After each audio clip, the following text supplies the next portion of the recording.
ചെയ്യണ്ട, നിന്നെ കൊണ്ടതേ പറ്റൂ. എങ്ങനെയല്ല അടിയടി? നിനക്ക് പഠിക്കൊന്നും വേണ്ടേ? പഠിക്കണ്ടേ? അതെന്താ?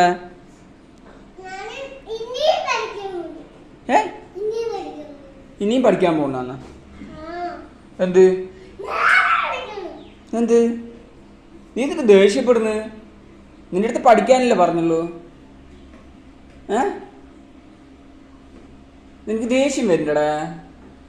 എന്താ ദേഷ്യം വരണ്ട? നിനക്ക് ദേഷ്യം വരണ്ട?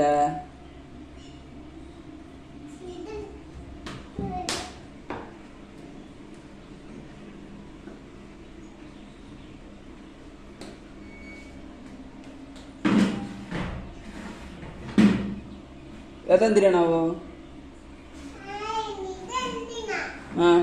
നിന്നെക്കാളും വലുത്